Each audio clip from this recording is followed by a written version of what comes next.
Welcome to 1991 Movie Rewind, a podcast where we watch and review every movie released in 1991, from the all-time greatest classics to the critically panned and everything in between.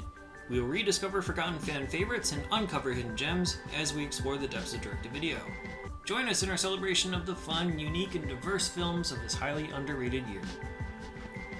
This week, we watched Rock and Roll High School Forever.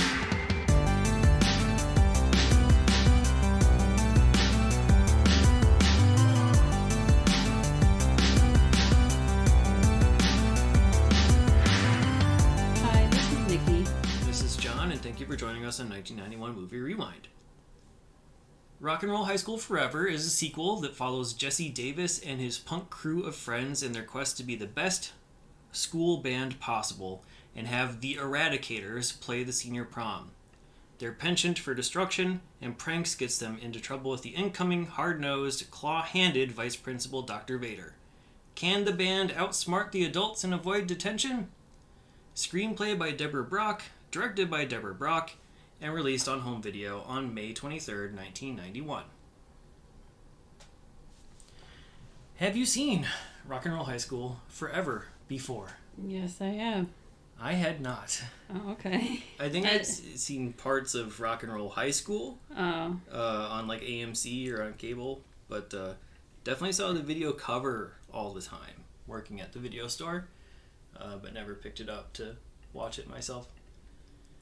Yeah, this was on a lot. This was another movie that I don't want to say I watched it as much as Don't Tell Mom the Babysitters did, but it was on a lot and I just watched it. Okay.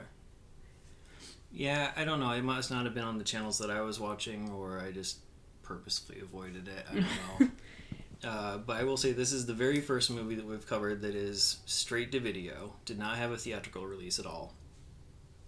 And it's the first in our series of 3 back-to-school type movies that we're doing as a little mini-series here. So we're starting in high school, and then we'll carry on to get you back ready for the school year.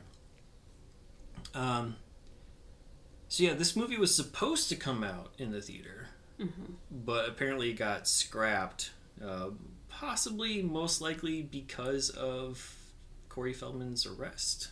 The star is Corey Feldman. He got arrested for heroin possession. And I think that sort of put that plan to rest. And it went to video where it had, I'm assuming, some success. I have no idea. There's no really good way to measure, we don't have rental charts. We don't have like rental, so we don't know how successful it was. So what did you think of the movie back then? And what do you think of it now? I thought, when I was watching that movie, it was also, I don't know if there was like back-to-back movies where I thought they were just like weird, but I liked them because they were weird, and it gave me like a John Waters vibe. Okay. Like, I really like Crybaby, and then this is kind of like another teen high school-y, sort of like a Crybaby. Sure, I understand. That makes sense. Like the band of misfits type of thing, like messing with their high school. Yeah, and like just doing weird stuff just to be weird. Yeah. And having very quirky characters who, they're sort of unpredictable. Yeah, I understand that vibe. So this is my first time seeing it. I would say that if I saw it as a young, kid or, a teenager, I think I would have loved it. Yeah, yeah. But coming at it with no preconceived notions. We had seen Rock and Roll High School a couple days earlier, which wasn't great, but I definitely understood its place in history, especially cult film history. Right, yeah. This I don't get the I don't know. There's a lot of stuff that just went nowhere in this movie. And so like looking at it with like a critical eye, it was trash, but it's the kind of trash that I would have loved as a kid. Yeah. So. I mean, I think when we were watching both, I still like this one more than the first one. Oh, wow, okay. I don't. Okay. And I think partly my sense of humor is some of the things I like more is like the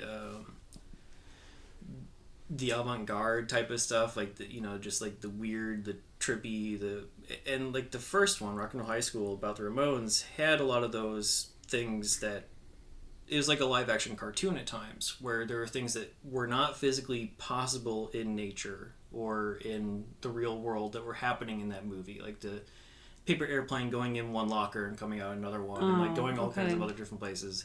The fact that like the mice were exploding, or the fact that there were giant mice in the world, and stuff like that, like that kind of like quirky stuff that was in there, that made it better for me. And plus just the music was better. I'm not really a big Ramones fan, like, at all, but I could at least like appreciate what they were doing, and it looked like it was a really good concert that they were putting on, even though I didn't care too much about the music itself. It was a better backdrop, whereas this it's early 90s alternative, which is very hit or miss, and it's a lot of Corey Feldman.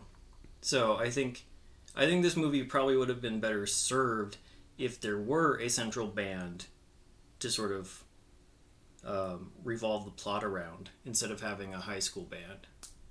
If they would have had like another type of Ramones.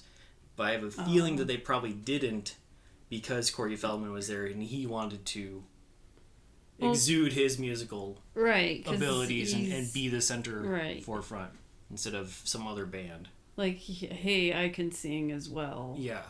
So why not? Yep, I'm trying to make it as a musician to some degree, so... I mean, yeah, at that time he was, like, friends with Michael Jackson, so it's like he wanted to be that next star. Yeah. Well, not that type of star, because, I mean, he's like a child. To be a pop star. Yeah, he was like a child actor, and then I think he wanted to move... I don't know too much. I mean, even now, to this day, he still has his own band, I think.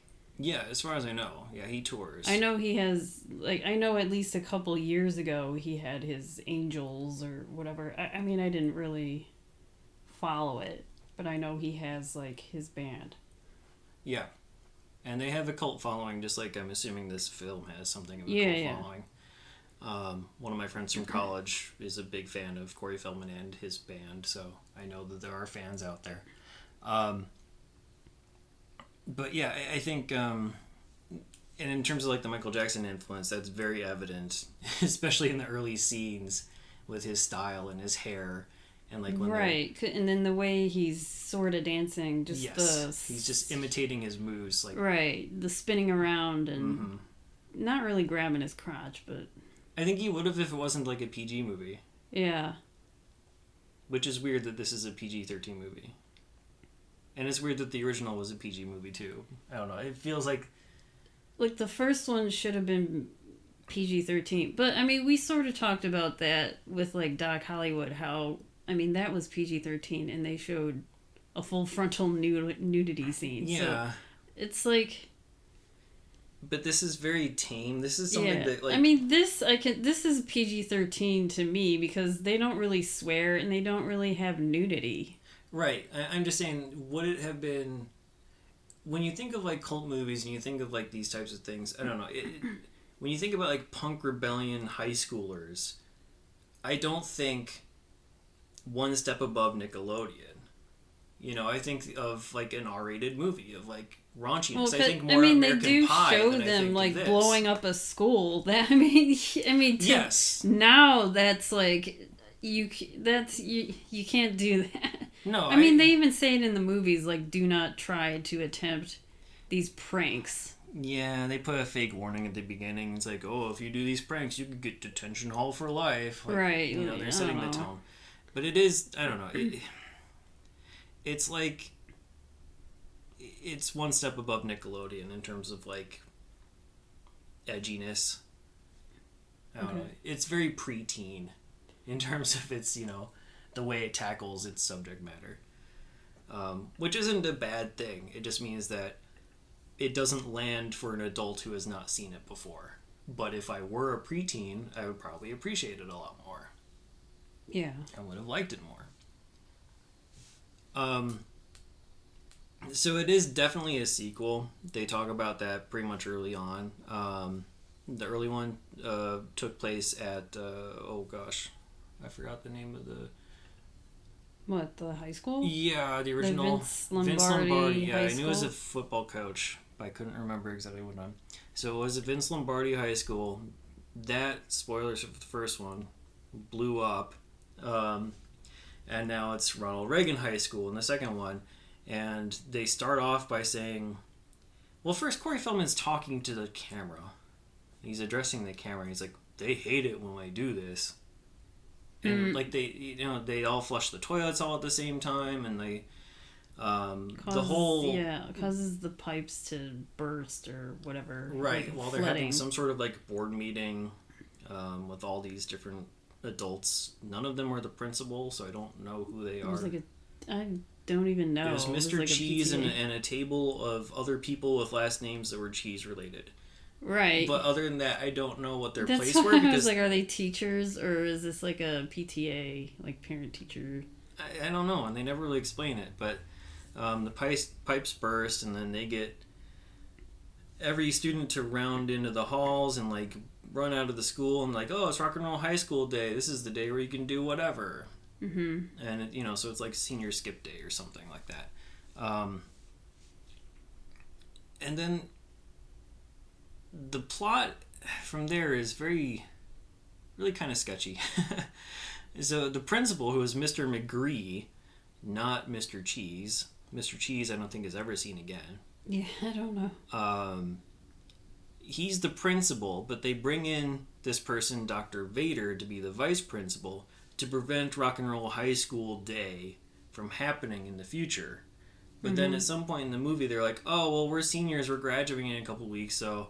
like they're talking about like giving up and letting the vice principal win because they're gonna graduate in a couple weeks, so who cares? So like, but Rock and Roll High School Day has already happened for that year. Yeah. So what is she really preventing? Because it's not going to happen to that degree anymore. Preventing these kids to because she makes that list like no kids are allowed to have fun, basically. Yeah, you get demerits for doing certain things and like singing, dancing, and then one of them was just having fun. Yeah, like, like 8 you get in trouble for having fun. I think just for the rest of the school year. Yeah, which is only like a month. I don't know. Yeah, yeah. Very loose plot. But I don't. Yeah, I mean, it's a very simple movie. I don't. There's just a lot of things that just don't make sense to me. Again, looking at it with a critical eye, I didn't understand why Corey Feldman's character was talking to the camera and addressing it. It happens like 2 or 3 times, and I think one other character also makes note that the audience is there looking in on their lives, but it doesn't go anywhere. There's no point to it. It just happens. It doesn't. There's no exposition with it. It's not a narration device. It's just like, look what I'm about to do, and then he does a thing. Yeah, I mean, I think this is like what you're saying, like this wouldn't be on Nickelodeon, but yeah, I mean, who I was like 10 or 11 watching this, you're like, yeah, I don't know, you're like rooting for these fucking misfits to do it. Like, he's talking to the kids who are watching. It must be. It must be like some sort of way. And then the kids are like engaging. They're like, hey, look at how wacky, look at what we do, but like, don't do this.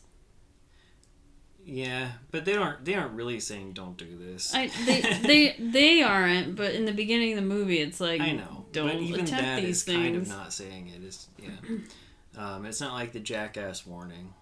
It's more of like much more tongue-in-cheek than that. So, but yeah, it must be just like a little wink and a nod to kids. Like, hey, this is our little secret. You're watching it. I know you're watching it.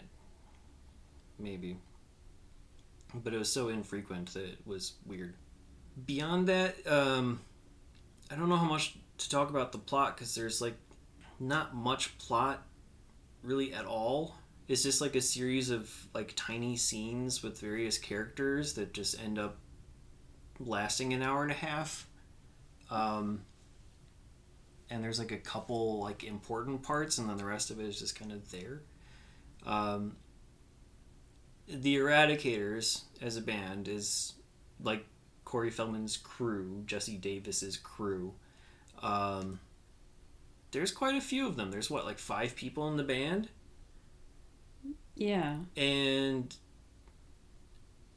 I don't know if they aren't given much to do throughout the whole movie. I was kind of, I don't know. Really?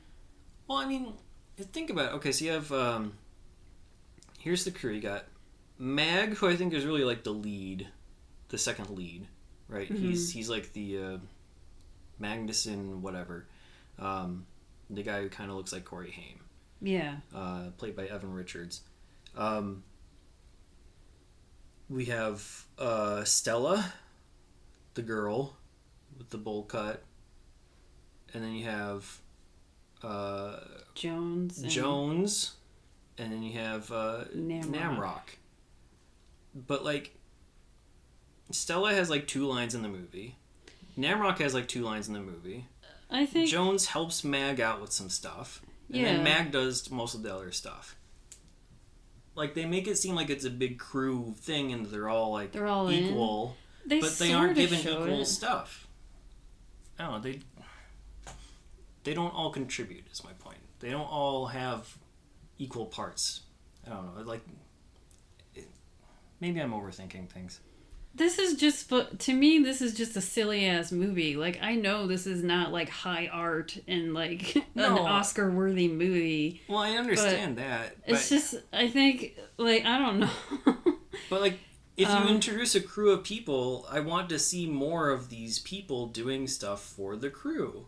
I mean, and you got Jones, who he's kind of like the one that does like all the gadgets and stuff, because they show him do a gadget thing at the beginning, and he's like, you know, it's basically this high school band that just really wants to play. They want to be famous because they call into this rock show, and it's like, name your favorite band. So Jones sets up this thing where he has these random phone calls come into the show from random phone numbers and random people saying, my favorite band is the Eradicators, the Eradicators.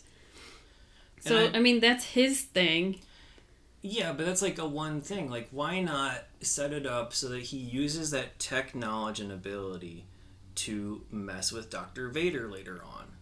That never happens. The only other thing he does is he throws a couple firecrackers into lockers, and he sprays the fire extinguisher on the cement to make the car they slip. all kind like near the end, they all kind of help, because they're all, you know, at the end they're they want to get back at like these preppy, you know, students. I just wanted a team with, like, you know, they all have their own abilities and their own like specialties, and then put those specialties to use. That's what I wanted out of it. Okay, I don't know, whatever. And it didn't happen. know. And like, Stella they got together near except the for, like, end. Eavesdrop. Maybe that was her thing. Like, she was like, hey, she's like, I don't want to say the mole or whatever. She's just kind of like, hey, I heard this from this person. And then they're like, okay, let's do something about it. I don't know. Right, but that could be anybody, is my point. Like, but that's their group Stella of 5 friends. didn't need to exist as a character if that role could have been done by any of them. That was her specific role, I guess. I know that's her specific role, but I'm saying it was pointless. And then she didn't need to be there. She's just kind of like the, quote, weird girl that, you know, all these other like preppy girls hate. And she's kind of like, you know, she doesn't say much, but she does like to mess with them by just, she comes up with these one-liners that really, like, you know, shoot them down. Kind of like, I don't know, Silent Bob or some shit. I don't know. Yeah, but I mean, but there's a other weird girl, Tabitha, who's introduced a little bit a third of the way in the movie, who's like the witch's daughter. And she has a much more substantial part, and she is much weirder than Stella. They could have been combined passably, even. I don't know. I'm just trying to think. You know what I mean? Like they could have been friends, or she. Yeah, she could have been in the band, and you could just have the love stuff happen between Mag and Tabitha, regardless. I don't know. It doesn't have to be like a meet cute or whatever with them driving past the witch's house and him stealing the broom and returning it and whatnot. So I mean, like, Tabitha had a bigger role than Stella did, and that's part of my point. Is like, the band that's supposed to be this core of the movie, a lot of them are just kind of pushed to the side. Namrock, he does like some kung fu punches and kicks here and there, like once or twice. Once he just like jumped and like slashed the wire to the camera. That didn't actually require any kung fu or anything. That was just like jumping and like, you know what I mean? Yeah. So he didn't even get to use his like actual abilities as a kung fu artist at any point in the movie. His big contribution is the pee scene. Yeah. Which is the best scene in the movie. Yeah. But I don't know. Like I said, like they sort of set it up so they have their skills, and then they're just, I think never forgotten. I don't know. Maybe.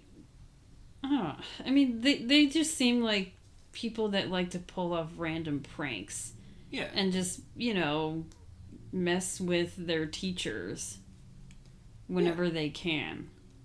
Yeah. Like normal, like what most teenagers do in their lives. I don't know. I just wanted more creative ways to mess with them, or more focused ways of messing with them that had to do with like their personalities. I don't know. Maybe I'm hoping for too much from the person who wrote and directed Slumber Party Massacre 2, which is Deborah Brock. And that's the worst of the Slumber Party Massacre trilogy, in my opinion. We've seen them all. We've seen them all, but they all kind of blend. The number 2 is the one where there's a musician who is infiltrating the girl from Wings' dreams. What's her name? I don't know. The blonde girl from Wings. I know who you're talking about, but I don't know her name. She's the star of the movie. She's having dreams about like this rock star who's also a murderer, and he has a guitar with a drill at the end of it. And then he comes to life through her dreams like Freddy Krueger and like terrorizes the people. Okay, yeah. I mean, that's still, I think it's just silly, I think. See, I kind of like compare this to like John Waters' Still, because to me that's all silliness and I like it. And then this is like silly, weird stuff and I like it. Yeah, but John Waters has like structure and plot and purpose mixed in with like the camp, and like there's a better execution to the cult type of thing. I don't know. You're complaining I was talking about the team as a whole. I was complaining about Slumber Party Massacre too, and I wanted to use that as a transition to show that they had like Mojo Nixon in this movie. So like have a dream sequence with like a rockabilly guy, this honky tonk. Mojo Nixon, who I honestly don't know anything about. I don't know how familiar you are with. Very little. I mean, I know who he is, but I've never really listened to his stuff. Yeah, I didn't know either, or I didn't know at all. Oh. But there's at some point he plays the spirit of rock and roll, and he comes to Corey Feldman in a dream, basically saying that he has to do things, and he sings a song called High School is a Prison. Yeah, he's like, it's just, I mean, that's kind of like the dream sequence in the first movie where the girl puts on a Ramones record and she kind of falls asleep, and then the Ramones appear and like kind of watch her take a shower, basically. Yeah, they sing to her and watch her take a shower. And watch her take a shower. Because she's stoned and, yeah. So I think that's like his scene. Right. Dream sequence scene. Yeah, I think that's what they're sort of going for. And they brought in something of a big name. From what I understand, I mean, he does have something of a following, or did for that time. he had released a song called Elvis Is Everything, which I guess is probably his biggest song. I don't know it, but we'll try to put it on the website if we can. He got some play from Dr. Demento even, so he has that type of audience as well. Mm. And Wesley Willis even wrote a song about him called Mojo Nixon. Yeah. So I didn't know that, but he also played Toad in the Super Mario Brothers movie, which is weird. I have not seen that since I was a kid. I'm kind of curious about it. Me neither, and I didn't remember there was a Toad in that movie. Yeah, evidently it's Mojo Nixon.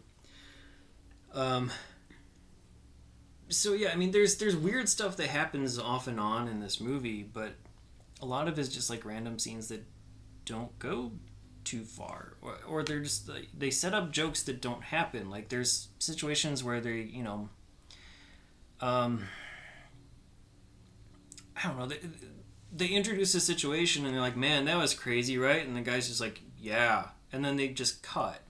I don't know, like there's too many of those things that are happening where they don't try to be funny through the dialogue at all. Mm. They just try to be funny through the situations, or they have like a food fight, or they're trashing the prom, or, you know, the dance or whatever, or they're, you know, causing havoc. Yeah, I see. Yeah, I mean, when in the beginning where they're playing at a dance. Yeah, it's like a pre-prom. Yeah, it's just, I mean, every school has multiple dances throughout the year, right? I know, but yeah, I forgot what this one's called. I just wrote down that it was weird that, like, your introduction to the Eradicators was them playing Fats Domino. Well, yeah, they're playing... And, like, the preppy yuppie girl is like, what is this? I hate it. Like, I don't know, like well, as if it was, like, hardcore rock and roll. It's, like, the music that they want to hear, because they do take a music class, and it's about classical music. It's like... Yes. But that's also, like, a call to the first movie as well, when that music teacher, the one that finally, like, goes to the Ramones show, is like, yeah, I like the... Like, he's teaching classical music. So it's like, they're only allowed to listen to classical music. Maybe that is what's happening, but it's not. And she's like, why are they playing rock and roll? I don't know. That wasn't on the approved list of songs. Yeah, I don't remember which I guess I didn't write it down. Okay, I mean, the one thing that really bothered me, but I was like, whatever about it, was whenever they were on stage, like, you know, they eventually do play the prom. Well, okay, so it's like these bands audition to play the prom. Yeah. And then, you know, Dr. Vader has already told them that they are banned from playing, like, any music anywhere, and they are not playing the prom. So they come up with a plan to be another band. So they're called, like, I forgot already, if you know. It was like Muskrat or something. Something like, I did not write it down. Oh, okay. But these people have been going to the same high school for 4 years together. They come on stage, they know who they are. You know what I'm saying? Yeah. They're like, oh, that's not that band. That's still the Eradicators. Well, the only people who care are Dr. Vader and, you know, Whitney and the yuppie gang. Yeah, but they were the people... And they always arrive to their own functions way later. Yeah, but they were the people that were like, okay, let's have this band play then. And then they show up. Well, it was the band who got the most votes. Yeah, and it was their band. It was the Eradicators as, you know, whatever that the made-up name was. Yeah. But Dr. Vader couldn't vote because they did pranks to pull her away. And then Whitney would have gotten outvoted by the other people. But these people who are voting, they are like teachers and stuff. Right. Including Whitney, who has been to the same high school as these 5 people for 4 years, I'm assuming. Yeah. She can't be like, isn't that the Eradicators? Right. That's what I'm trying to say. I see. I mean, we don't know if Whitney knew about the band. She probably did. I don't know. I mean, hired them the first time. Nothing makes sense in this That was movie. the only thing that bothered me, because she's like, who are these people? Like, every time she saw them on stage, she's like, who are they? But maybe that's just because they're meant to be, like, vapid, whatever, preppy people. I remember when they finally got to start playing at the actual prom. Yeah. Of Corey Feldman's character had a wig on that he pulled off immediately. Yeah, but like, then was that the disguise? I don't remember him having a disguise at the audition. But maybe no, he didn't at the audition. Well, then I don't know. But then he does when they do play the prom because, well, they get another. Well, they find out eventually that the Eradicators were really them. Yeah. And then they got that, what was it, 1,000 little kisses? Zillion kisses. Oh, a zillion kisses. Zillion kisses. Yeah, they were supposed to play, but then, obviously the Eradicators, told them the wrong day, pranked them. Yeah. Told them the wrong day or wrong time or wrong location. Yeah, Eagle Bauer, who we have not talked about at all, he leads them to a different area of the school. And then... and then his character, there's an Eagle Bauer in the first movie. Yes, played by Clint Howard. Yes. And I was like, in the first movie, is he supposed to be a high school kid? Or, because in Eagle Bauer... Clint Howard, I think, is, yes. I think Clint Howard is supposed to be, for sure. So, in the second movie, it's like, this dude, he looks like a 30-year-old guy that just does random stuff out of his garage. Yeah. So it's obvious that he's not a high school kid. But it's not out of the garage. That's the weird thing. So this is one of the cool things that I liked about the original. One of those weird play with your mind type of things. Like, everyone's lining up in the bathroom. Yeah. And he has a secretary set up in the bathroom. Yeah. And then you go into the stall and it's this giant office. Right? So that's the quirkiness of the original. This one, it comes out of nowhere because they don't do any of that kind of shit up until this point. And now here they go into the bathroom, and there's a secretary there. Yeah. And they say, oh, we have to go see Eagle Bauer. Who the fuck is Eagle Bauer if you've never seen the first one? Right. And then they go into the bathroom stall, and it's like this giant warehouse. Yeah, he's like in some weird garage type place. And so then I was like, it's... Yeah, they're clearly trying... he cannot be a student because that dude is old. Yeah, probably not.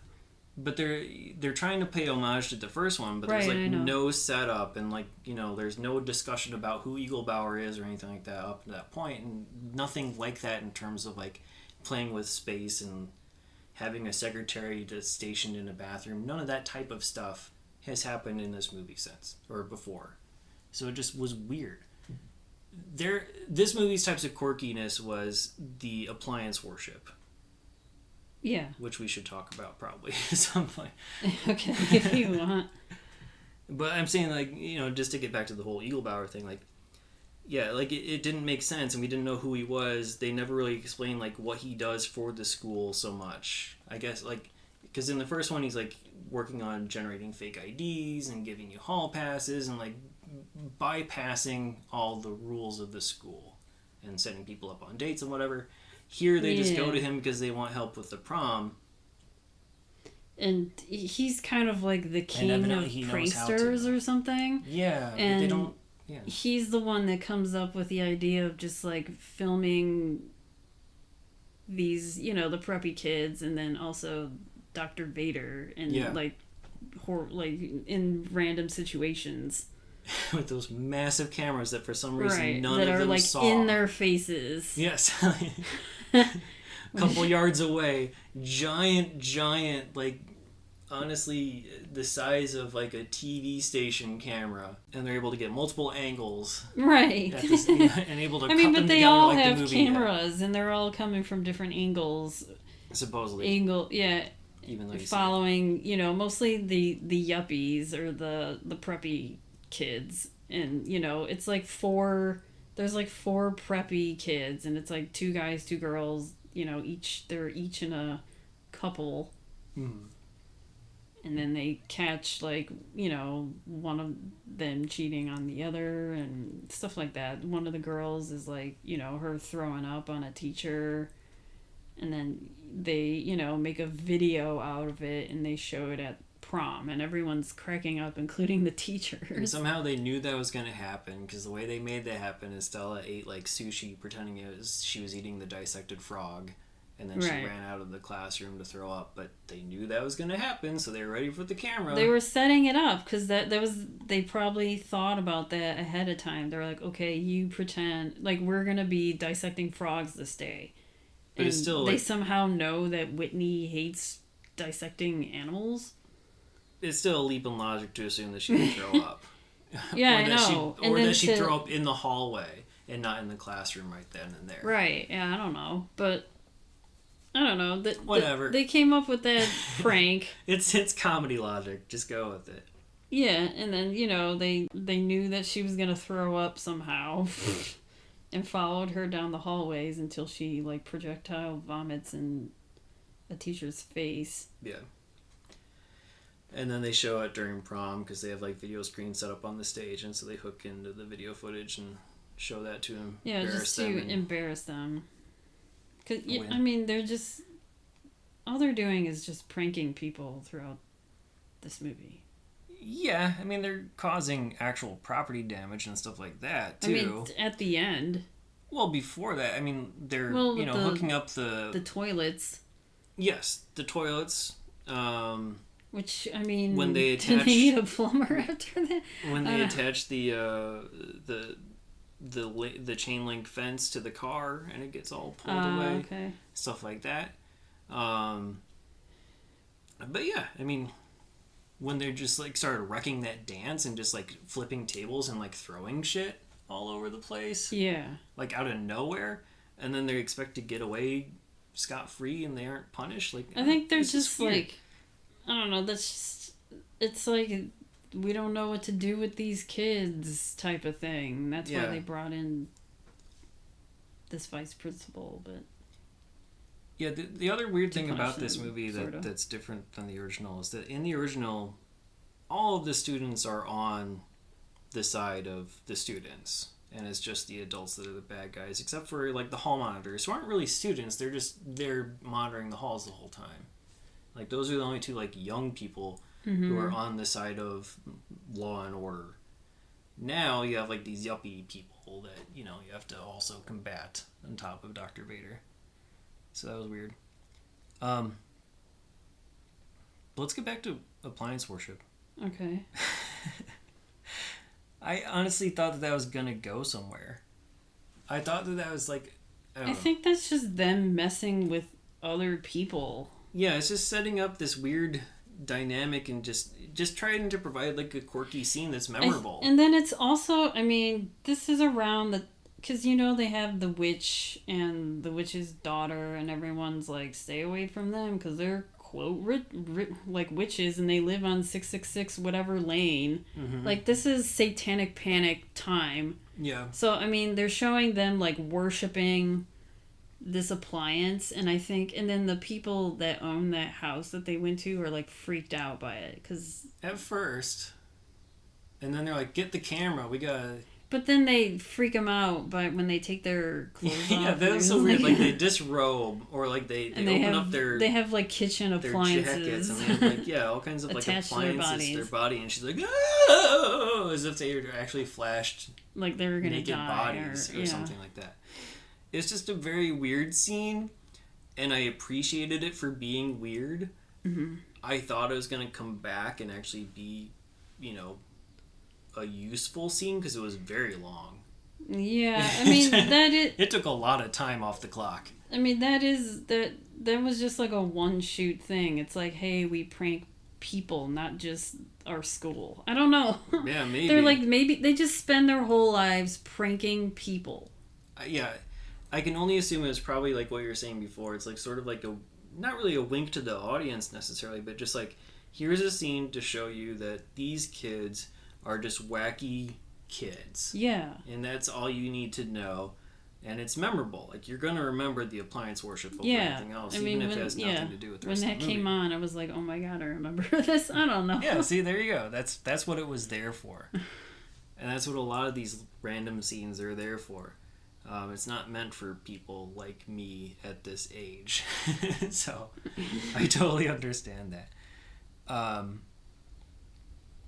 But yeah.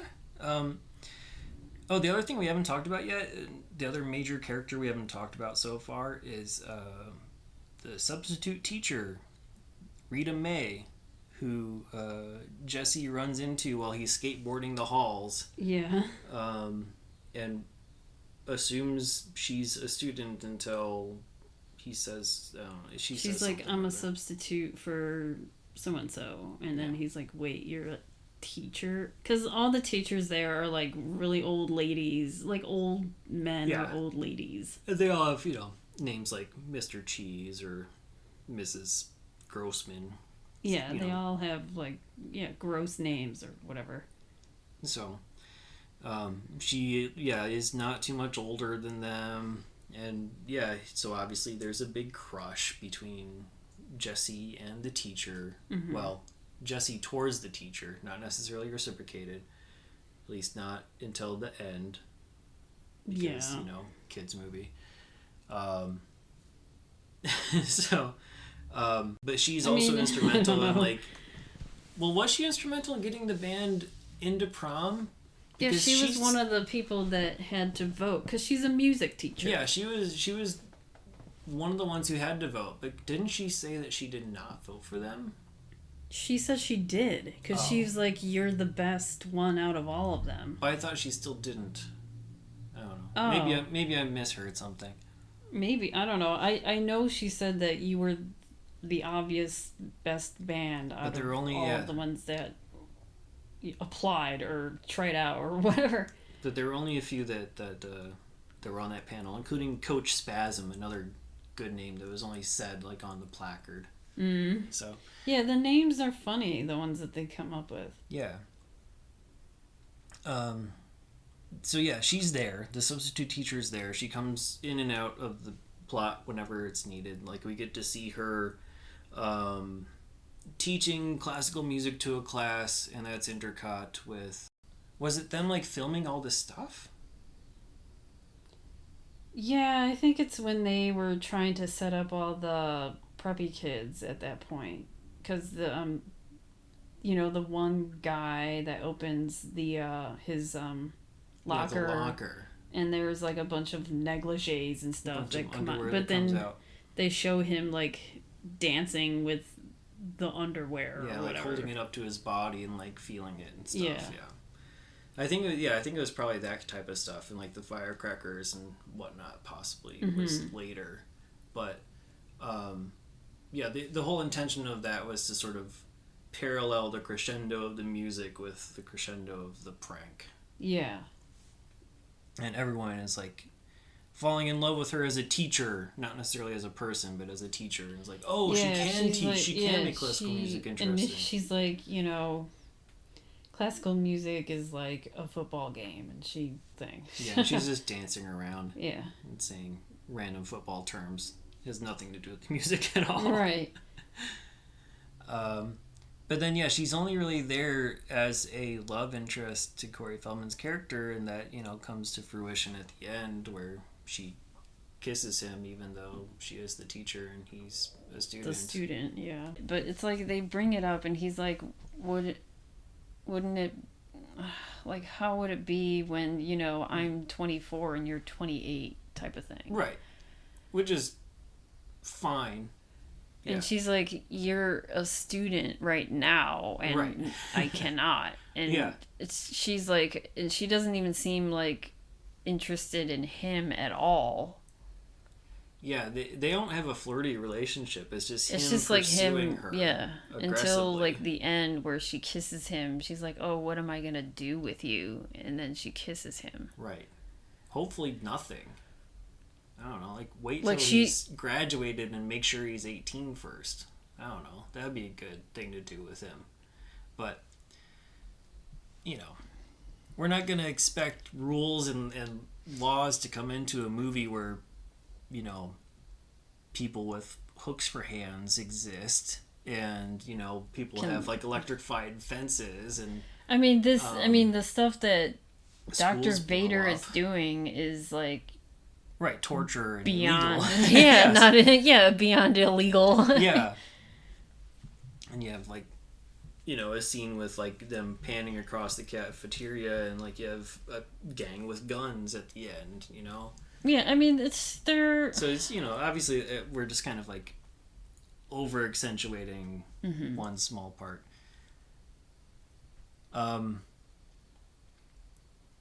Dr. Vader,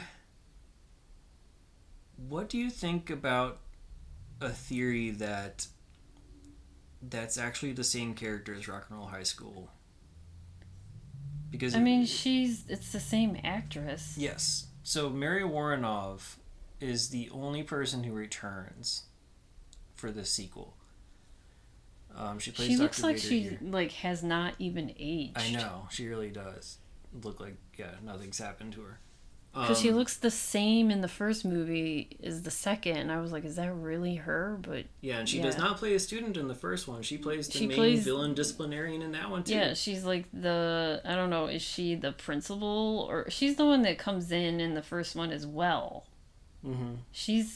Because she's not initially the principal. Wait, no, she is. She's the principal of Vince Lombardi High School. Nah, she comes in with her her two lackeys. 2 lackeys. Yeah. Okay. Yeah. I thought she was the principal all along.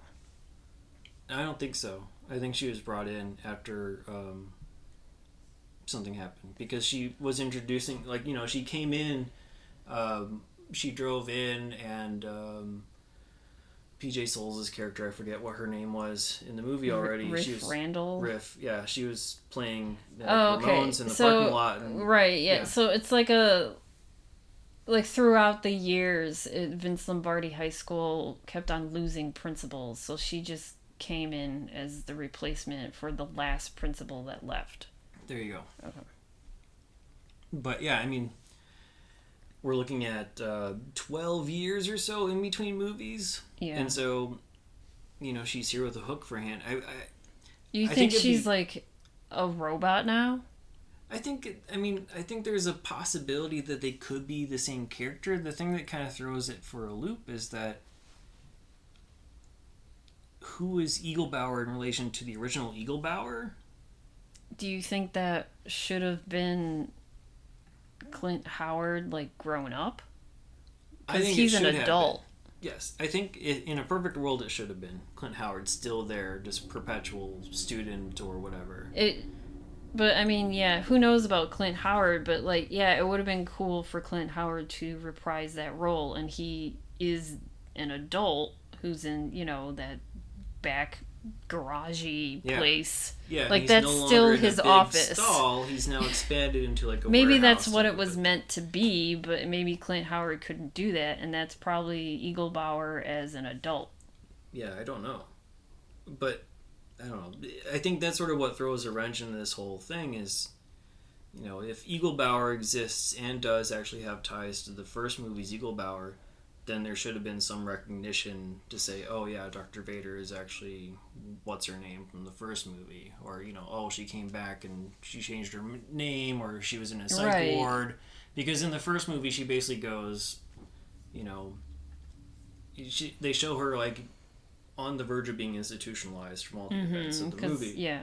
And so we don't see anything happen to her hand in the first movie, but, you know, whatever. There's a case to be made that they are potentially the same person. And I wish they would, you know, they could have explored that, but I don't think the movie is written with that in mind. I think they just wanted to bring that actress in. Yeah, I think she just happened to land the role. I don't think it was written for her. That's my guess. And that's sort of what we heard in that making of documentary as well. Yeah. That we watched. There's on YouTube. There's like an 1.5 hour long documentary about the making of Rock and Roll High School Forever as well. That goes into some of the details. So one of the interesting things that they said in that is that Mary Warrenov like had basically like broken her ribs before the shooting began, and so she was doing that entire part with like, you know, injuries, and she still killed it. Yeah. She's such a great villain. I don't know, and she's always played that too. I mean, she did. You've never seen Death Race 2000?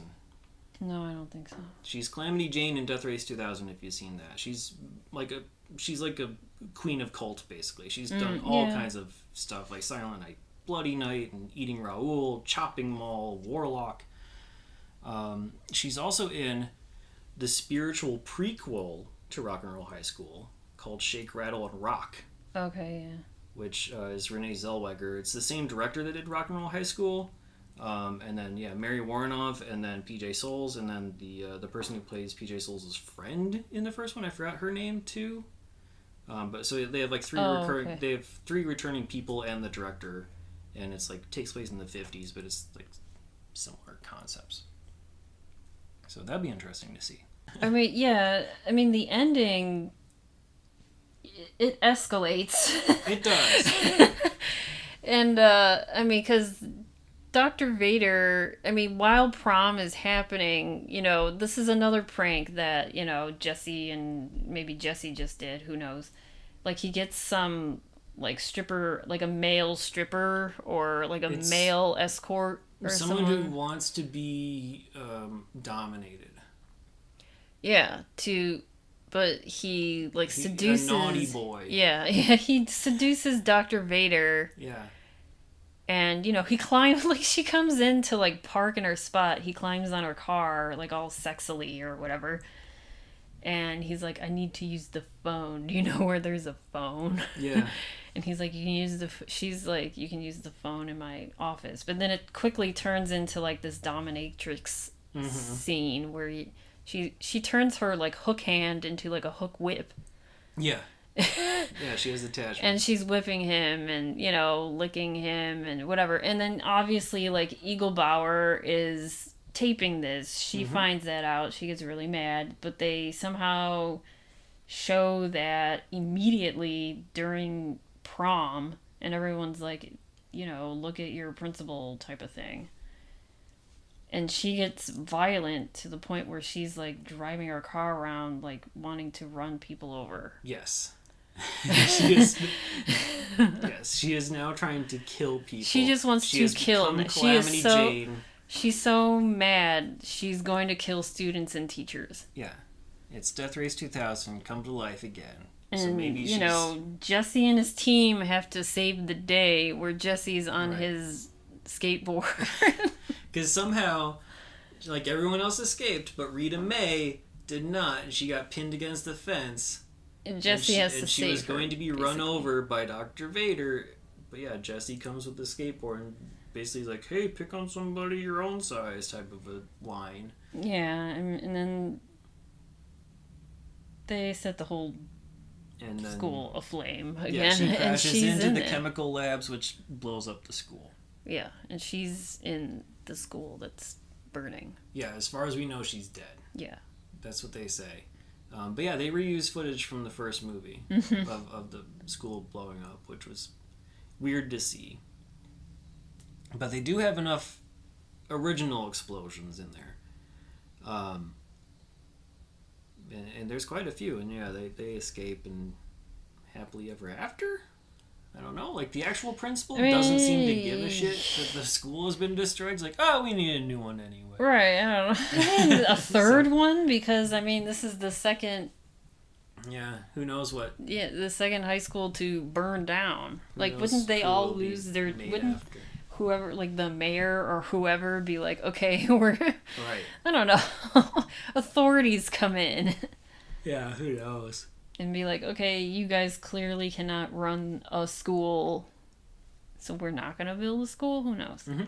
Oh, that rock contest? I do kind of want to quickly mention that rock contest. Okay. Because, like, there's like, the whole setup is, like, at first, it wasn't so much about playing prom, they wanted to, like... Be famous, basically. Be famous, I guess. So there's, like, a TV contest, and that's where Jones had set up the automated system to, like, vote for the Eradicators. But the prize was really weird because it made it sound like they were going to be like be on the stage with this band. Yeah. Which is The Pursuit of Happiness was the band. We can talk about them more in the pop culture segment, I guess. Sure. But then, like, when they won, the guy comes and gives them the prize. The guy is Richard Blade. He's like a famous radio DJ in LA for a while. And now he's on First Wave Sirius XM. He gives them the tickets and says, hey, you won, you get to you get to play open for the band or you're whatever. opening for the Pursuit of Happiness, And but then here's your some prize, your front row tickets for that concert you're gonna be playing in. Maybe? Yeah, I know we were both. It's like, what's the point of confused. rigging the contest if it's just to sit and see it? But they're gonna be in it and play in it, unless they also get, like, after they play, they also get front row seats, like, once they're done playing. But wouldn't they also be in the backstage? Yeah, backstage seats would be, but I don't know. Who knows? Yeah, that was a little. We never see that concert, so it doesn't end up mattering. Well, because, I mean, while they're getting their prize, they're being pursued while they're, like, going into school. Because they're like, aren't you the Eradicators? Right. And they're like, oh, yeah. And then they have, him and then this TV, like, this whole TV crew following. Yeah, and Dr. Vader Dr. Vader sees all of this and is like, nope. And that was it. That was the end. That was the end of it. That plot line's done, I guess. So they were like, okay, since we can't open for this band, let's play prom. Right. That was their next goal. Yeah. So, like I said, a whole bunch of stuff gets set up and it goes they just nowhere. want to play. They just want to play their music. I don't know. Yeah. I mean, But do you want to talk about? Kisses. Do you want to talk about the pee scene? We can. It's not saying much to say it's the best comedy bit in the whole movie, though. Okay. But, yeah, so at one point Dr. Vader basically says, drugs, they must all be in drugs, that's what it is. And so she has mandatory drug tests given to all the students. Jones, Mag, and Namrock go into the bathroom together. They're given a cup. Cups by the two lackeys. And then they all go there. They have apple juice set up to squirt apple juice into the cups instead. Right, and they turn around. These lackeys are looking at them. They're like, hey, they're smelling their, quote, pee. Yeah, Namrock is like, hey, this know my pee. Well, I mean, come on. Well, I mean, I'm not going to give an accent, but that's the exact line he says. Yeah. So, yeah, he's like, hey, this doesn't seem to be... This does not seem to be my urine. No, he doesn't say it that way. This isn't my... He's like, this know my pee. This know my pee? Right. I'll let you imagine how that's said. I mean, there's obvious... The making of documentary thing that we watched, I thought that they just brought him in to be a racial stereotype. Yeah, I mean, this is like an Ho, obvious type of stereotype. It's like bring in an Asian dude, let him do, martial arts and not speak English well. But Stephen Ho, who played the role, we'll talk about him in a second, I guess. Yeah. He said that he made the decision to do all the karate kicks and shit. Yeah. Because that's like what he knew how to do. He wasn't an actor at all. This is his first acting role. Right. He was in karate competitions and, other like martial arts he competitions. was, I mean, yeah, we can sort of talk about him after. But, yeah, he, like, wanted to... he didn't even know what a casting call was. It's like I don't know how he got into wanting to be in this movie. I think because he just had no money. Probably. And he was going to be in the movies with Jet Li in China. Yeah, but they were saying that since he didn't know like Mandarin, like he didn't know Chinese at all, or Mandarin or whichever dialect is spoken in the region that they're going to. Because he's just like well known for doing martial arts only, and Jet Li was gonna cast him in all these Hong Kong movies or whatever. That's what he was saying, like these Hong Kong movies. So he had like an agent because of that or something like that. And but he got hooked up with this. I guess that fell flat because he didn't know the language over there. Well, he took this role instead of going there because this would get him his SAG card and like whatever. To go and they're saying like over there he may be like exploited and virtually like left for dead because he didn't know the language and didn't know anybody. This is a much smarter move. But he even said that he didn't know what an audition was or anything. He just kind of showed up and all they said was bring a picture, and he said that he brought a picture of him at like Disney World. he doesn't have like, you know, no headshot. Proper headshot or anything, but I mean he got the role. He got the and role. then I mean after this he does like Ninja Turtles. Yeah. I honestly thought that he got the role because, okay, so we'll just talk about him now, I guess. So he does a lot of stuntman stuff. He's a stunt coordinator. You may have seen him. I became aware of him from his appearances on Conan O'Brien, like back on the Tonight Show with Conan O'Brien, then also on his TBS show. He was there to do like stunts and teach Conan how to do stunts. Okay. And so like that's how I learned of him. But yeah, we will sort of see Stephen Ho again in Teenage Mutant Ninja Turtles 2. Yes. Because he is Donatello's stunt double.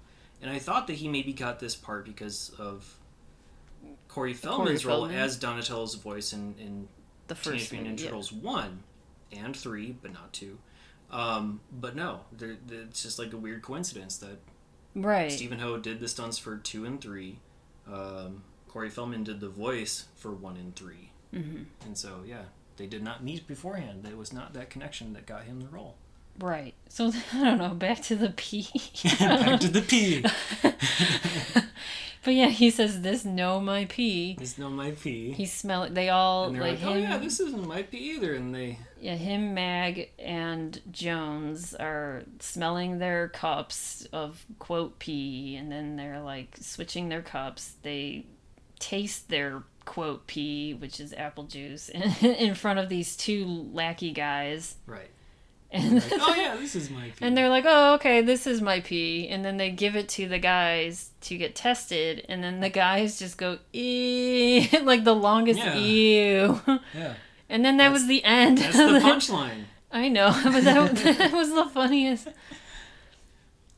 The funniest part. I mean, the other parts that I like the witch girl too. I like the characters. I just don't think they have funny lines. Well, I like Stella and the witch girl. I mean, I like all these people on it. Like, I don't hate anyone. Yeah, I'm with but you I liked on that. her scenes where, you know, when they first meet her and she's, you know, they have third period lunch, which is like 11 a.m. lunch. Yeah. And she's there and she just wants to eat like the fat only, and she mixes like milk with Pepsi, you know, she's making like pie in the middle of her meat and stuff like that. Right. Yeah. And they just look at her like she's really strange. And then, you know, her and Mag, they start dating. Right. And, you know, on one of their dates, she's just ordering like she eats like sweets and fats and stuff like that, and sugar, salt, fat, and booze. That was her 4 food groups. That's what she legitimately thought the 4 food groups were. Yeah. And he was like, and Mag was like, no, you need a vegetable or something. Yeah, he's like, oh, you know, those are not really? the 4 food groups, and she's like, oh, they're not, and he's like, no. End of scene. Again, like, there aren't jokes written. She makes this face like, oh, thanks for enlightening me. But he's like, no, this very goofy, like, grin and whatever. I don't know. So, that's what I'm saying. Like, there's no dialogue to make it funny. They could have, like, extended that scene and had jokes attached to it, but they didn't. I mean, it's just, like, them progressing their relationship. Right, sort of. I guess. But it's, you know, the characters are endearing. They're just not verbally funny. Okay. Tabitha, played by Bryn Horrocks, probably best known for being Don Draper's mom on Mad Men. I'm assuming on the flashback scenes. I don't remember, like, in later seasons. Yeah, she, like, Whitman. But I thought, okay. Yeah, his mom. Yeah, Don Draper. Yeah, Whitman. The Whitman mom. Yes. The Whitman mom. Because if you know the twist in Mad Men, then you know that his real name isn't Don Draper. But spoiler alert. I don't know. If we ever get into a podcast about that. Probably not. Yeah. Cast and crew that we haven't talked about yet. We already talked about Corey Feldman to a degree, and that we've mentioned his name a whole bunch and talked about TMNT. Everybody knows who Corey Feldman is, right? this point. Stand By Me, Lost Boys, Goonies, Friday the 13th, TMNT. To me, okay, I was Gremlins. obsessed. Obsessed with the two Coreys because of like Dream a Little Dream and the sequel, and then like License to Drive, and then obviously The Lost Boys. And then I used to watch the two Coreys that was on like MTV before Corey Haim died. I've never seen Dream a Little Dream. Those movies I was obsessed with. Oh, I was obsessed with the two Coreys. Like, I didn't have crushes on them. I was just like obsessed with them. Like, I wanted to be their friend. Stuff like I don't know. They had like mass appeal movies. Like, why wouldn't you want to watch the stuff that they're in when like all of it's gold for a long time? Yeah. But yeah, instead of Corey Haim, in this one we have Evan Richards as Mag, who kind of looks like Corey Haim, honestly. Yeah, that's what I was wondering. I mean, because I was like, what was Corey Haim doing at that time? I don't think they could have afforded both of them. Maybe. And this is a very low budget thing. Yeah, because I was like, was that on purpose that they made him look like Corey Haim? Yeah, Deborah Brock said in that documentary that it was not on purpose. Yeah, but it was like he really does look like Corey Haim. It's like the hair and everything. Well, you know who else people thought he looked like? Looked like Bill S. Preston Esquire from Bill and Ted's because of the Adventure. curly hair? Well, because he played him in the live-action series. And also he did the voice of Bill on the animated series as well. They credit the live-action series as having 13 episodes. I thought it was just a one-episode pilot that never went off the ground, but maybe they did produce a whole season and just I never knew. But he was Bill in both the live-action and the animated series that came out after. He was also in a 1991 movie Dream Machine, Midnight Fear. He was also in Down and Out in Beverly Hills, both the TV series, which evidently there was one for that as well as the movie. But yeah, he was really good. He was a good comedic actor, just didn't have any lines. That's sort of the running thing, in my opinion, for all these people. Leanne Curtis was Stella. She had been in 16 Candles, Critters 2. She was the lead role in Girlfriend from Hell. She's also in three different 1991 movies. Besides this, Queen's Logic, Reason for Living, The Jill Ireland Story, and Wild Orchid 2, Two Shades of Blue. So we'll get to see Stella some more. The Yuppie Gang, but one of the guys, Jason Lively, played Donovan, like the virgin who didn't want to go anywhere, and he had like lingerie on in front of him. Right, yeah. I didn't know this about him, but he was Rusty in National Lampoon's European Vacation, because I don't think I've ever seen European Vacation. I saw it and I forgot.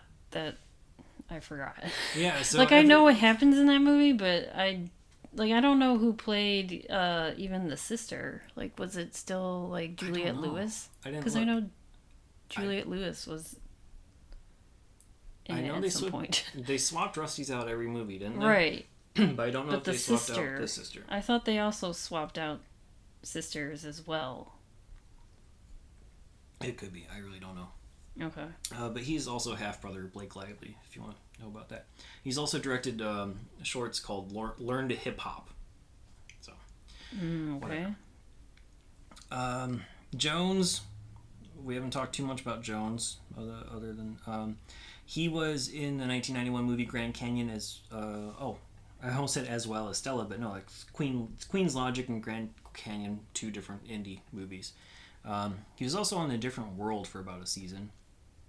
And he was also on a TV series called Ask Harriet. Have you heard of this thing? It's like from 1998. No. It's one of these TV shows where a man loses his job and has to get it back by dressing like a woman. He is not the person who dresses like a woman. I guess he plays like the friend to the person who cross-dresses. So there are a lot of those shows that pop up every once in a while. Probably the second... Well, it's arguable as to who has had the most successful career besides Corey Feldman. We got Michael Cerveris. I'm not sure if that's how you pronounce his last name. The guy who played Eagle Bauer. Okay. He's had a lot of success on Broadway. He is a 2-time Tony Award winner, once in 2004 for Assassins, and then once again in 2015 for Fun Home. He also, on Broadway, has played Tommy in the musical Tommy, and also Hedwig in Hedwig and Angry Inch. He's also been on the Fame TV series, Fringe, Mindhunter, and Gotham. And he'll be in the 1991 movies Steel and Lace and The Strangers. I thought, honestly, even though he wasn't Clint Howard, he was a really good actor. Mm-hmm. But yeah, he definitely did not seem like he fit in overall. And then Rita May, played by Sarah Buxton, she may also possibly be the most successful just in terms of longevity. She's like a soap queen, basically. She's been on 195 episodes of Bold and the Beautiful, played a villain in that. Days of Our Lives, she did 22 episodes. 549 episodes of Sunset Beach, so she's been on a whole bunch of stuff. She's in 2 other 1991 TV movies that are not on our list because we cannot find ways to watch them. Seeds of Tragedy and Pink Lightning. And we've also already seen her once before. Can you guess the movie? I looked it up. Oh, you already knew? I already knew. Well, because I always look these people up too. Yeah, she was in... Can you, the audience, guess what movie? Yeah, we'll pause for 5 minutes. While people just go on Wikipedia. Yeah. She was one of like Sue Ellen's friends in Don't Tell Mom the Babysitter's Dead. Yeah. The redhead, I'm assuming. Probably. The one that looks like her. The one that probably dressed up as the nurse, or I don't know. Maybe. Yeah, I don't remember which one it was either. So yeah. Or the bellhop. So a big crew, a big cast. And that's... Oh, the only other person we haven't really talked about is Mark Governor, who was the composer and also the band leader of Zillion Kisses, but we could talk about him in terms of the pop culture segment, which we could probably get into now if you wanted to. Yeah. Do you have any true crime to mention? I mean, the true crime we already sort of talked about was like Corey Feldman. I learned a lot just from... We watched the documentary Forever. It's called Forever: The Untold Story of Rock and Roll High School Forever. And they obviously didn't talk to... The guy who created this obviously didn't talk to Corey Feldman, but he seemed to be like a really big Corey Feldman fan. Mm-hmm. And he just talked to a lot of the... Like, whoever he can get a hold of was able to talk to him. And it was Stephen Ho, Leanne Curtis, Bryn Horrocks, and then maybe just a couple of other... Like one of the... Deborah Brock was in there, the director. One of the producers. One of the producers, and then one of the old... Yeah, an extra, but then one of the older guys. Like, I think one of the 2 sidekicks. Charles Nolan, I think? Yeah. Ray? Yeah, one of the 2 sidekicks. Or Michael Monks, who played Dale. I don't remember which one. I think it was Michael Monks. One of Dr. Vader's sidekicks. Mm-hmm. So it was like, 5 or 6 cast members and just interviewing them. But they all were like, yeah... Corey Feldman obviously had a drug addiction. He was snorting heroin like the entire time. Mm-hmm. And I mean, and then they do talk about his arrest, and then the reason why this movie didn't go into theaters. They think it was because his arrest right around the time this was done, and also possibly why the soundtrack number was released as well, was because they didn't want his songs being. And then also why he didn't get the voice role for Donatello for the second movie, because I think he was gonna go to rehab. Yeah. Or he was told to go to rehab. He got clean as far as we know. Seems like he's been I know he's clean now. I don't know how long he's been clean.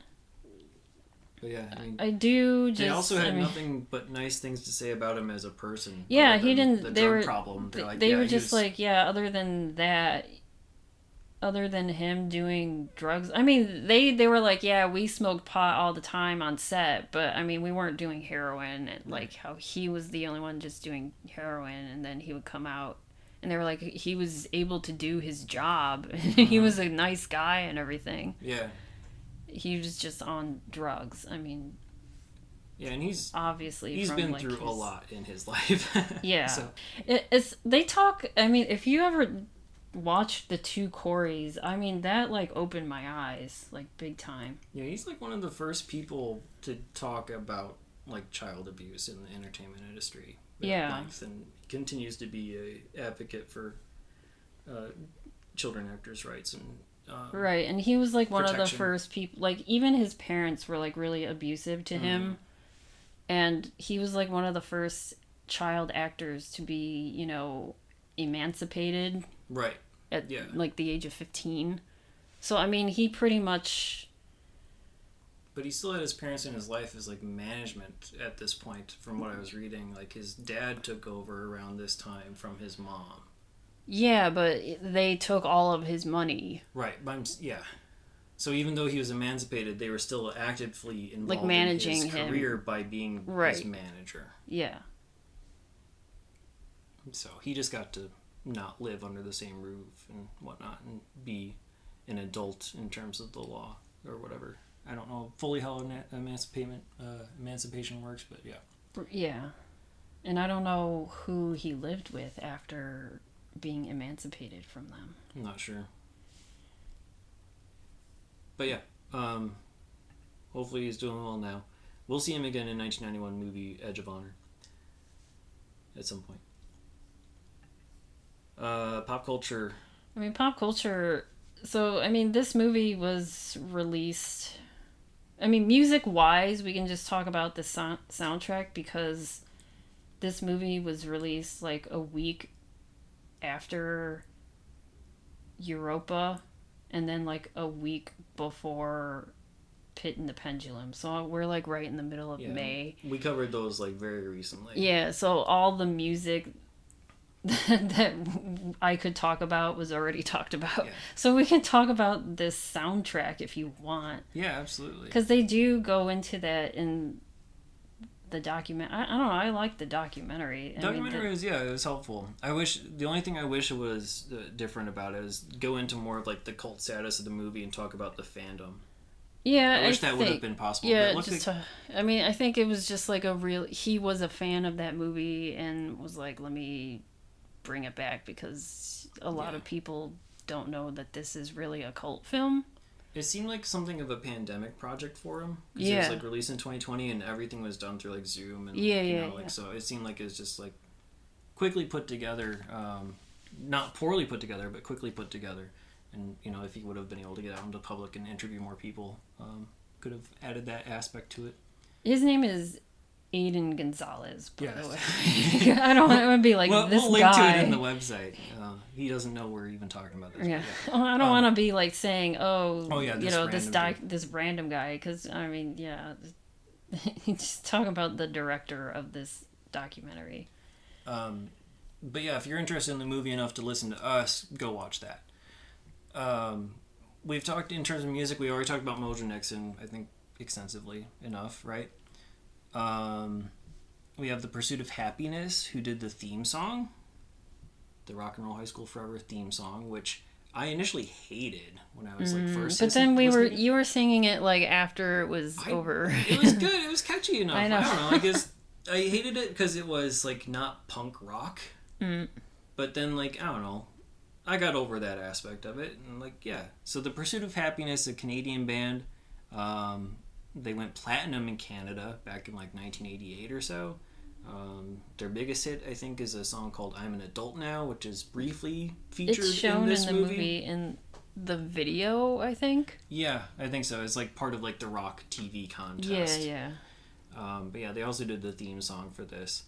And they also did a song for the 1991 movie South of Wawa, so we'll come across their music again at some point on this podcast. But yeah, they were kind of going to, I don't know, like the movie in terms of the script made it sound like The Pursuit of Happiness was going to be like the band, like the Ramones were going to be the band of the movie, and then it just went nowhere.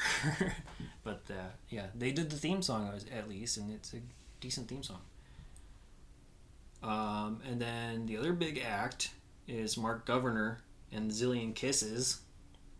Okay. They were the prom people. Right, and then And they have this song called "Love at the Laundromat," Love at the Laundromat, which is very like. It's like really cheesy, but it's also like gets in your head. Yeah, it's cheesy, goofy fun. Yeah. And they were supposed to be the band that plays at the prom. Right. And we didn't talk about their scene. Like they have like I thought it was kind of funny. I mean, they've been pranked by Jesse and, his sidekicks about, oh, the prom is going to be here at this day and time. And then they're like in some random warehouse somewhere. And they're like, prom is usually on a Friday, right? Like they're like, it's Friday, it's 7 p.m. And they're like, yesterday was Thursday. Tomorrow is Saturday. Today is Friday, right? Like it's just them talking, like wondering, did we make a mistake? Yeah, exactly. And then, but they keep cutting back and forth, like, the actual prom, and then them going, are we like still gonna play? Like, I don't know, I thought that was funny. Sure. Okay, I guess not. I mean I think it's just been overdone. Alright, I don't know. Yeah, but the song is fun. I mean, yeah, and then you have a lot of Corey Feldman and the Eradicators song, and it's like them doing, they have the like 3 songs that are theirs. But they're all like written by Walk the Moon. Yes. Not the current band called, because I think there's like a current band. There's a current band called Walk the Moon. Yeah. Not related. It's an older one that's the same name. Yeah, which in the documentary, the guy Aiden who made it, he saw Corey Feldman with, his current band playing one of the songs like at a concert, like maybe 2-3 years ago. Yeah. And he shows them. And the song... Dare Dreamer. Yeah. So he, Corey Feldman's still playing rock and roll high school songs. Corey Feldman, like, puts his all into the musical performances. Yeah. This movie, too. Like, it's nothing about his performance in this movie is, like, fully phoned in. But, yeah, when he's, like, doing the musical side of thing, that's where you can tell, like, that's where most of his effort is going. And yeah.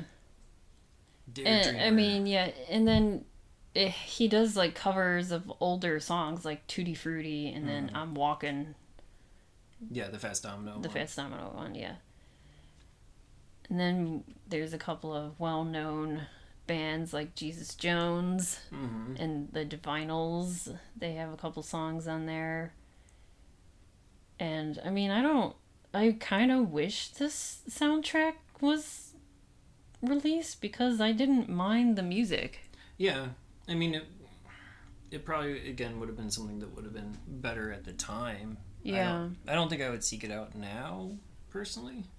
I mean, I kind of would, like, if any of these songs are on Spotify, then I'll listen to them just because. I think some of them are, except for the theme song. I think they were saying that never actually got released anywhere officially. Yeah. And then also the Dee Dee Ramone song that plays in the background. Yeah, that's hard to... That was never officially released either. Mm-hmm.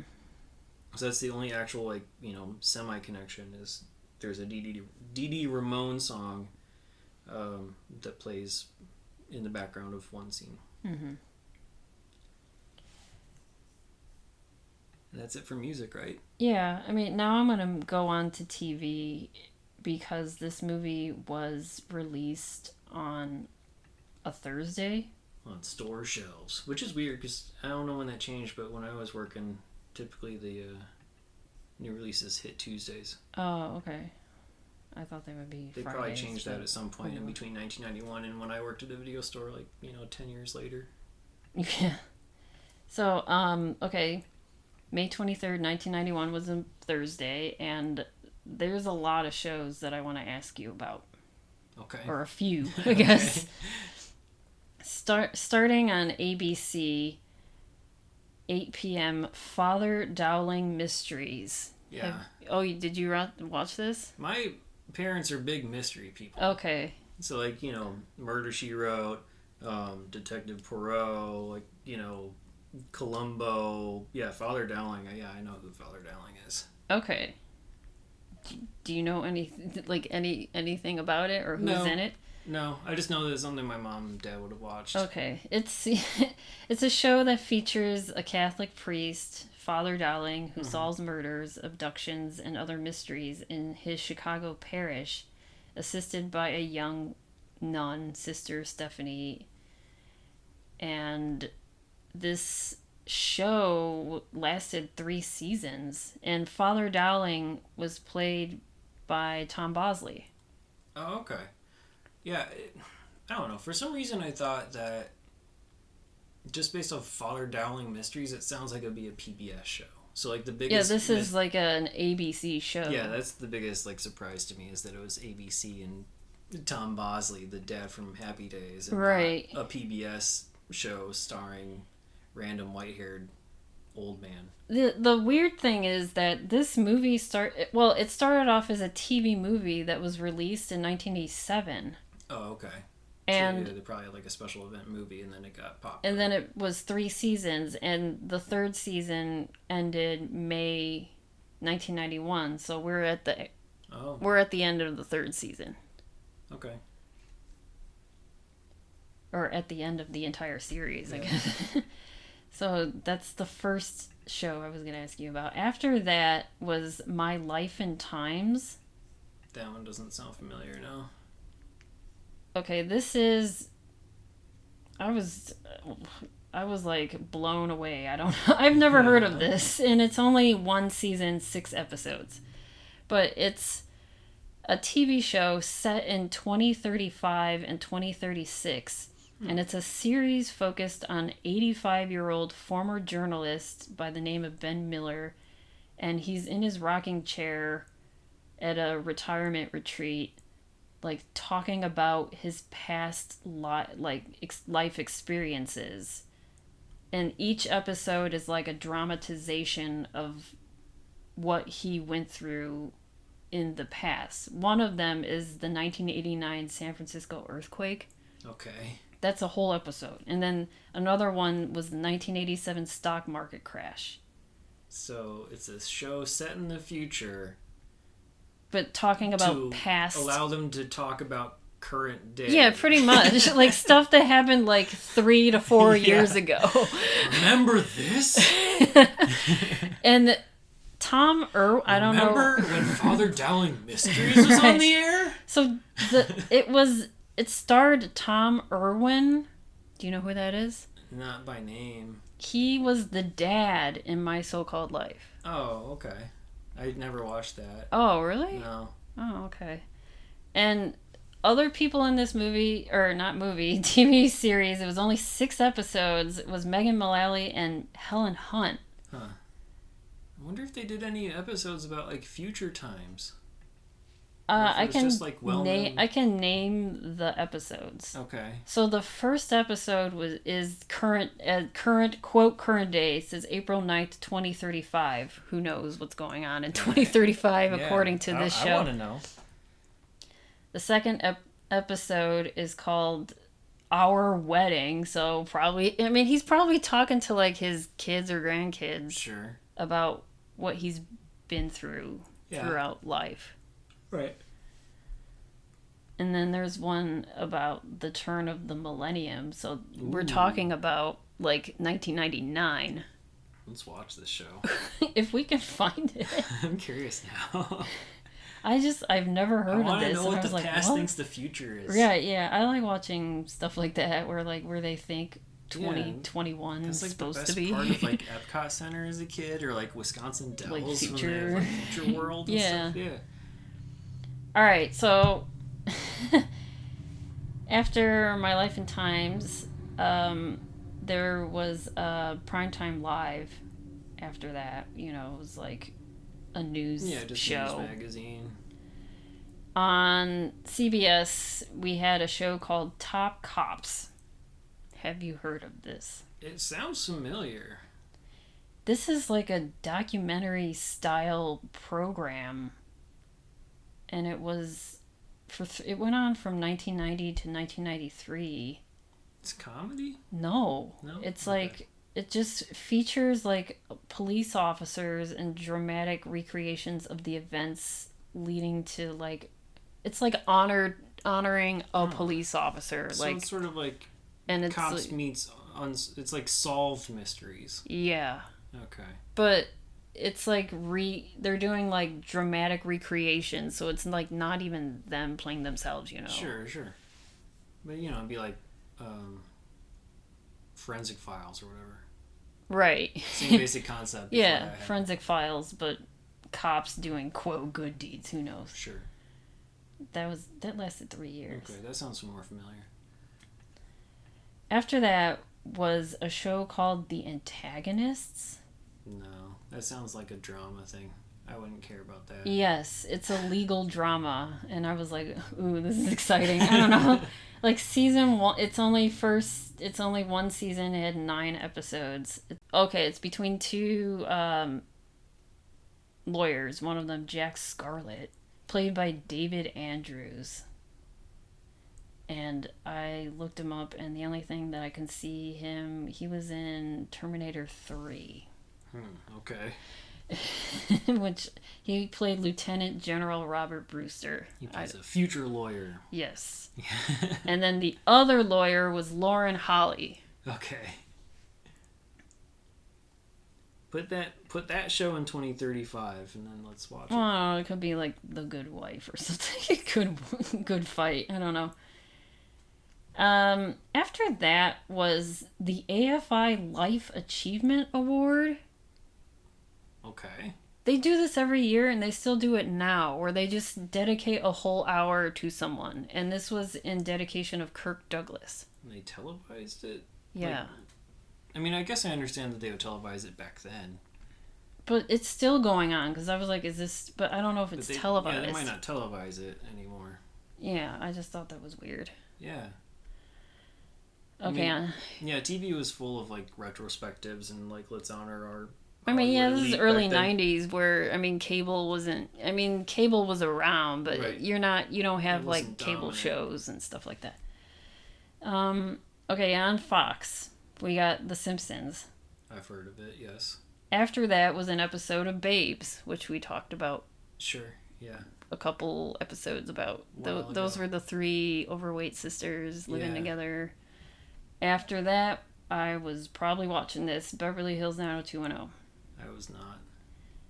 And, we know that because we played a trivia game and you didn't know what David Silver did. No. Okay. All right, so after... On NBC. He was, the high school DJ, because, every high school has to have a DJ. Watching that, I was like, I was like 10. I was like, I can't wait to go to high school because I want to be the DJ. There's no such thing. No. I wanted to be the DJ. You should have. You should have made yourself. Make that. I don't know. I was like, that's what I want to do. Hang posters on the walls, or and play music throughout class. Yeah, I don't know. Like this person for president, like Nikki for DJ.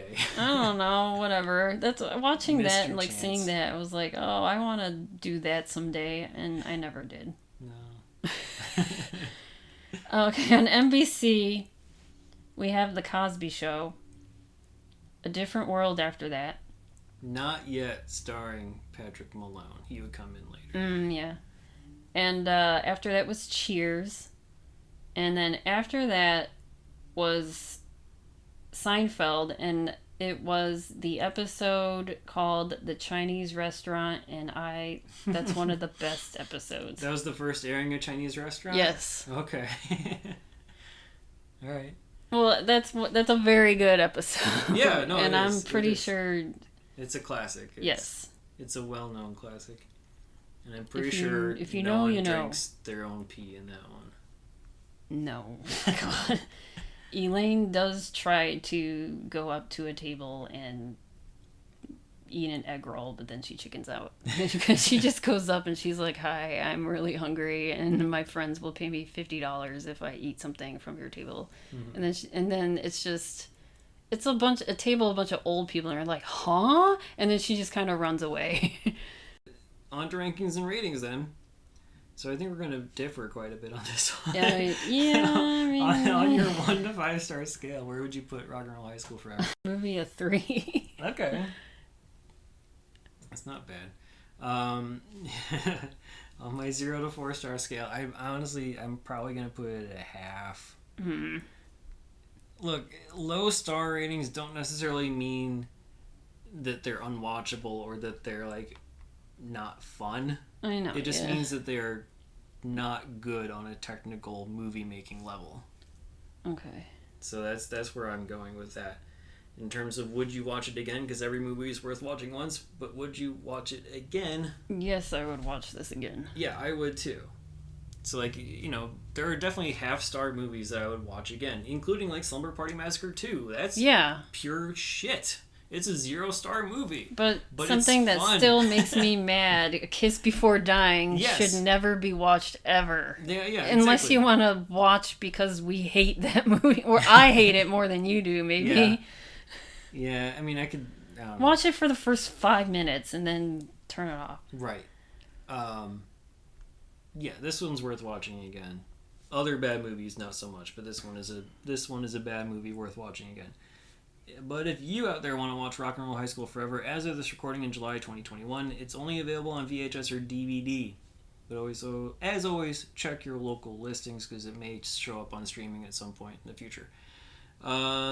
As for us, you can listen to us on all of the major podcasting platforms. Please remember to rate, review, subscribe, and tell your friends. It really helps us out a lot. You can email us at 1991movierewind@gmail.com. Of course, you can follow us on Twitter, Instagram, Facebook, and Letterboxd. Just search 1991 Movie Rewind or go to 1991movierewind.com for the full list of movies, along with show notes and more. Next week, we're continuing our school theme, and we're going to watch Fight Back to School. That's only available on YouTube, unless you want to get like a bootleg DVD. We'll see you then.